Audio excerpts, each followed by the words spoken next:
ನಮಸ್ಕಾರ ವೀಕ್ಷಕರೇ, ನಾನು ನಿಮ್ಮ ರಾಕೇಶ್ ಶಾರುಂಡಿ. ಮಹಾರಾಷ್ಟ್ರ CM ಯಾರು, ಏಕನಾಥ್ ಶಿಂದೆನ, ದೇವೇಂದ್ರ ಫಡ್ನವೀಸ ಅನ್ನೋದು ಇನ್ನೂ ಕಗ್ಗಂಟೆ ಆಗಿ ಉಳಿದಿದೆ. BJP ನೇತೃತ್ವದ ಮಹಾಯುತಿ ಮೈತ್ರಿಕೂಟ ಪ್ರಚಂಡ ಗೆಲುವನ್ನು ಸಾಧಿಸಿರೋ ವಿಚಾರ ನಿಮಗೆಲ್ರಿಗೂ ಗೊತ್ತಿರೋದೆ.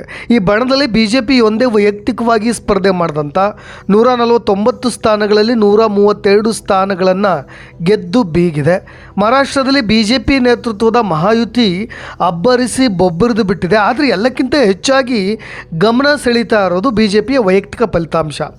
ಆ ನಿಟ್ಟಿನಲ್ಲಿಯೇ BJPಯ ನಾಯಕನಾಗಿರ್ತಕ್ಕಂಥ ದೇವೇಂದ್ರ ಫಡ್ನವೀಸ್ ಅವರೇ ಈ ಬಾರಿ CM ಆಗ್ತಾರೆ ಎನ್ನಲಾಗ್ತಾ ಇದೆ.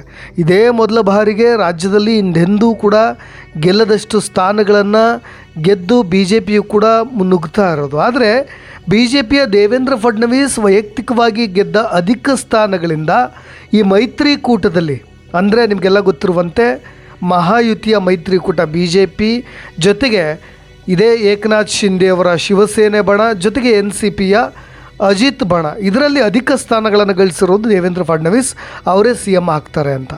ಆದರೆ ಕೆಲವೊಂದು ಇಲ್ಲಿ ರಾಜಕೀಯ ಮೇಲಾಟಗಳಲ್ಲಿ ಯಾರು ಬೇಕಾದರೂ CM ಆಗಬಹುದು, ಜೊತೆಗೆ ಕೊನೆಯಲ್ಲಿ ಏನು ಬೇಕಾದರೂ ಟ್ವಿಸ್ಟ್ ಆ್ಯಂಡ್ ಯೂಟರ್ನ್ಸ್ಗಳು ಕೂಡ ಸಿಗಬಹುದು ಅನ್ನೋದು. ಯಾಕೆಂದರೆ ಶಿವಸೇನೆ ಏಕನಾಥ್ ಶಿಂದೆ ಕೂಡ ರೇಸ್ನಲ್ಲಿದ್ದಾರೆ, ಜೊತೆಗೆ NCPಯ ಅಜಿತ್ ಪವಾರ್ ಇದಕ್ಕೆ ಸಾಥ್ ಕೂಡ ನೀಡ್ತಾ ಇರೋದು.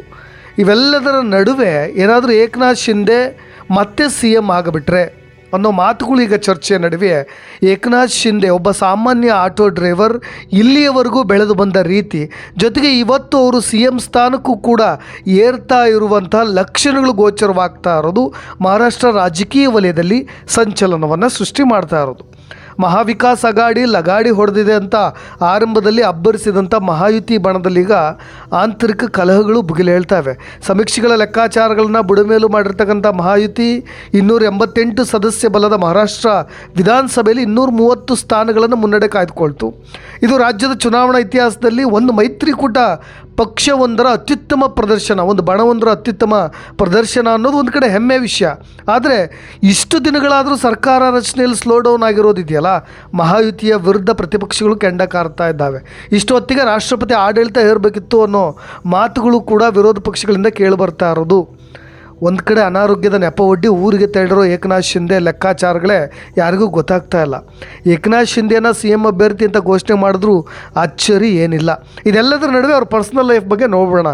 ಶಿಂದೆ ಅವರು ಬೆಳೆದು ಬಂದ ಹಾದಿ, ಸಾಮಾನ್ಯ ಕಡು ಬಡತನದ ಕುಟುಂಬದ ವ್ಯಕ್ತಿ, ಒಬ್ಬ ಆಟೋ ರಿಕ್ಷಾ ಓಡಿಸ್ತಿದ್ದವನು ಇಲ್ಲಿಯವರೆಗೂ ಬೆಳೆದು ಬಂದ ರೀತಿ, ಅದು ತುಂಬ ಕುತೂಹಲಕಾರಿಯಾಗಿದೆ. ಒಂದಿಷ್ಟು ಮಾಹಿತಿಗೋಸ್ಕರ, ಶಿಂದೆ ಅವರು ಸತಾರಾ ಜಿಲ್ಲೆ ಜವಳಿ ತಾಲೂಕಿನವರು, ಮರಾಠ ಸಮುದಾಯಕ್ಕೆ ಸೇರಿದವರು. ಬೇರ್ತಾಬ್ ಅವ್ರ ಗ್ರಾಮ ನಿಮಗೆಲ್ಲ ಗೊತ್ತಿರುವಂತೆ ಕಡು ಬಡತನ. ಸತಾರಾ ಜಿಲ್ಲೆಯಿಂದ ತಾಣಿಗೆ ಮತ್ತೆ ಶಿಫ್ಟ್ ಆಗ್ತಾರೆ ಅವ್ರ ಬಡತನದ ಬೇಗೆಯಿಂದ ಬಳಲ್ತಾ ಇದ್ದಿದ್ದಕ್ಕೆ.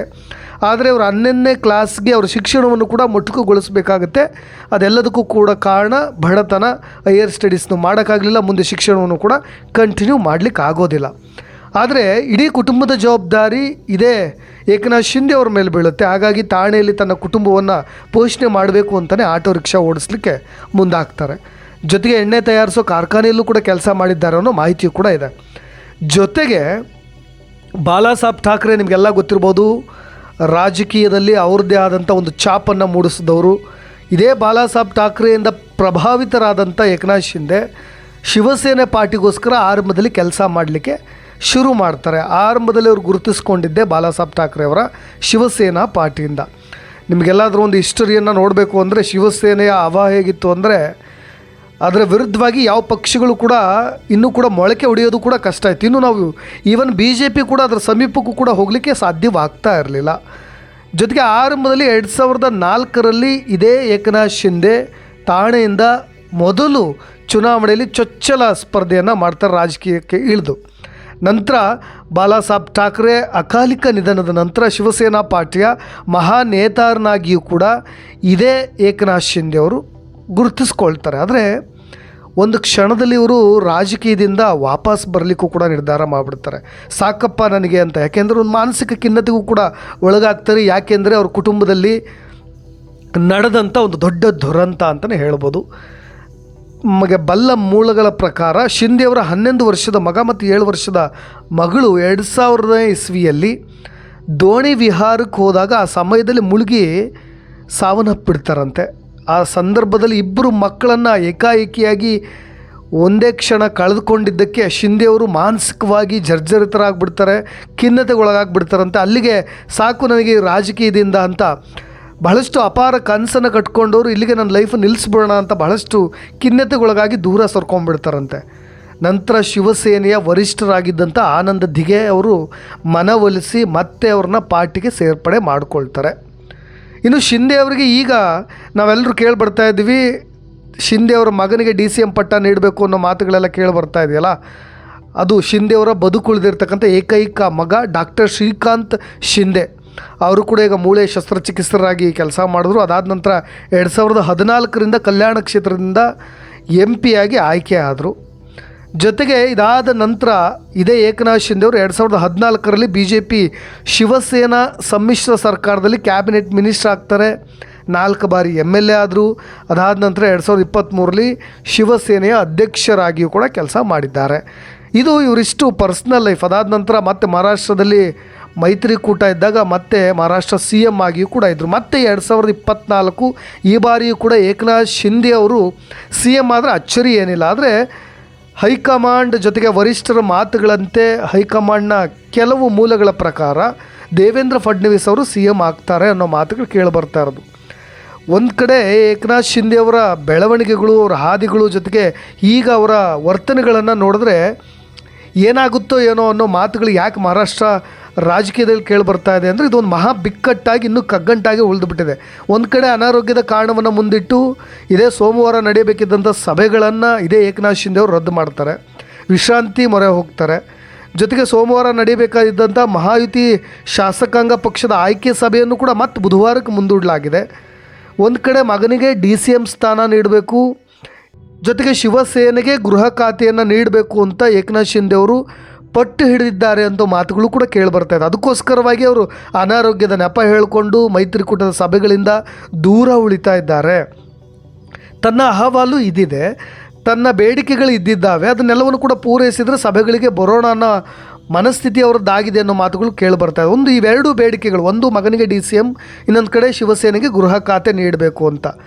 ಇದಕ್ಕೆ BJP ಒಪ್ಪದ ಹಿನ್ನೆಲೆಯಲ್ಲೇ ಮೈತ್ರಿ ಸರ್ಕಾರದಲ್ಲಿ ಅಧಿಕಾರ ಹಾಗೂ ಸಚಿವ ಸ್ಥಾನಗಳ ಹಂಚಿಕೆ ಕುರಿತಂತೆ ಇದೇ ಸೋಮವಾರ ನಡೆಯಬೇಕಿದ್ದಂತಹ ನಾಯಕರ ಸಭೆ ಏಕನಾಥ್ ಶಿಂದೆ ಅವರು ಖುದ್ದಾಗಿ ರದ್ದು ಮಾಡಿಬಿಟ್ರು ಅನ್ನೋ ಮಾತುಗಳು ಕೇಳಿಬರ್ತಾ ಇದೆ. ಅದಾದ ನಂತರ ಠಾಣೆಯ ತಮ್ಮ ಖಾಸಗಿ ನಿವಾಸಕ್ಕೆ ಹೋಗಿ ಇದೇ ಏಕನಾಥ್ ಶಿಂದೆ ಅವರು ವಾಸ್ತವ್ಯ ಹೂಡಿದ್ದಾರೆ ಅಂತ ಹೇಳಲಾಗ್ತಾ ಇದೆ. ಈಗ ಹೈಕಮಾಂಡ್ಗಿರೋದು ಮಿತ್ರಪಕ್ಷ ಶಿವಸೇನೆ, ಜೊತೆಗೆ ಇದೇ BJPಯ ನಾಯಕರನ್ನ ವಿಶ್ವಾಸಕ್ಕೆ ತೆಗೆದುಕೊಂಡು ಒಮ್ಮತದಿಂದ ಮುಖ್ಯಮಂತ್ರಿಯನ್ನು ಆಯ್ಕೆ ಮಾಡಬೇಕು. ಅದಕ್ಕೋಸ್ಕರ ಎಚ್ಚರಿಕೆಯಿಂದ ಹೆಜ್ಜೆ ಇಡ್ತಾ ಇದೆ.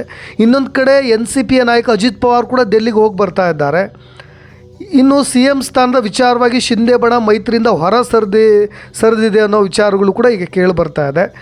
ಆದರೆ ಏಕನಾಥ್ ಶಿಂದೆ ಅವರ ಪುತ್ರ ಶ್ರೀಕಾಂತ್ ಶಿಂದೆ ಅವರು ಏನು ಹೇಳ್ತಾ ಇದ್ದಾರೆ, ತಮಗೆ DCM ಸ್ಥಾನ ನೀಡುವಂತೆ ನನ್ನ ಅಪ್ಪ ಯಾವತ್ತೂ ಕೂಡ ಪಟ್ಟು ಹಿಡಿದಿಲ್ಲ, ಅದೆಲ್ಲವೂ ಕೂಡ ವರದಿಗಳಿಂದ ಮತ್ತು ಊಹಾಪೋಹಗಳಿಂದ ದೂರವಾಗಿದೆ, ಅದು ಆಧಾರರಹಿತವಾಗಿದೆ ಅನ್ನೋ ಮಾತುಗಳನ್ನು ಕೂಡ ಅವರು ಸ್ಪಷ್ಟೀಕರಣವನ್ನು ಕೊಟ್ಟಿದ್ದಾರೆ. ಏನೇ ಇರಲಿ, BJP ನಾಯಕರು ಘೋಷಣೆ ಮಾಡಿರುವಂತೆ ಡಿಸೆಂಬರ್ 5ರಂದು ಮಹಾರಾಷ್ಟ್ರದಲ್ಲಿ ಹೊಸ ಸರ್ಕಾರ ಅಂತೂ ರಚನೆ ಆಗುತ್ತೆ. ಆಜಾದ್ ಮೈದಾನದಲ್ಲಿ ಡಿಸೆಂಬರ್ 5ರ ಸಂಜೆ ಪ್ರಮಾಣ ವಚನ ಕೂಡ ನಡೆಯುತ್ತೆ. ಆದರೆ CM ಯಾರಾಗ್ತಾರೆ, DCM ಯಾರಾಗ್ತಾರೆ, ಏಕನಾಥ್ ಶಿಂದೆನಾ, ದೇವೇಂದ್ರ ಫಡ್ನವೀಸ ಅನ್ನೋದು ಇನ್ನೂ ಕುತೂಹಲಕಾರಿಯಾಗಿ ಉಳಿದಿದೆ. ನೋಡೋಣ. ಇದೇ ರೀತಿಯಾದಂಥ ಇನ್ನಷ್ಟು ಅಪ್ಡೇಟ್ಸ್ಗಳೊಂದಿಗೆ ಮತ್ತೆ ಬರ್ತೀನಿ. ನಾನು ರಾಕೇಶ್ ಆರುಂಡಿ. ಧನ್ಯವಾದ.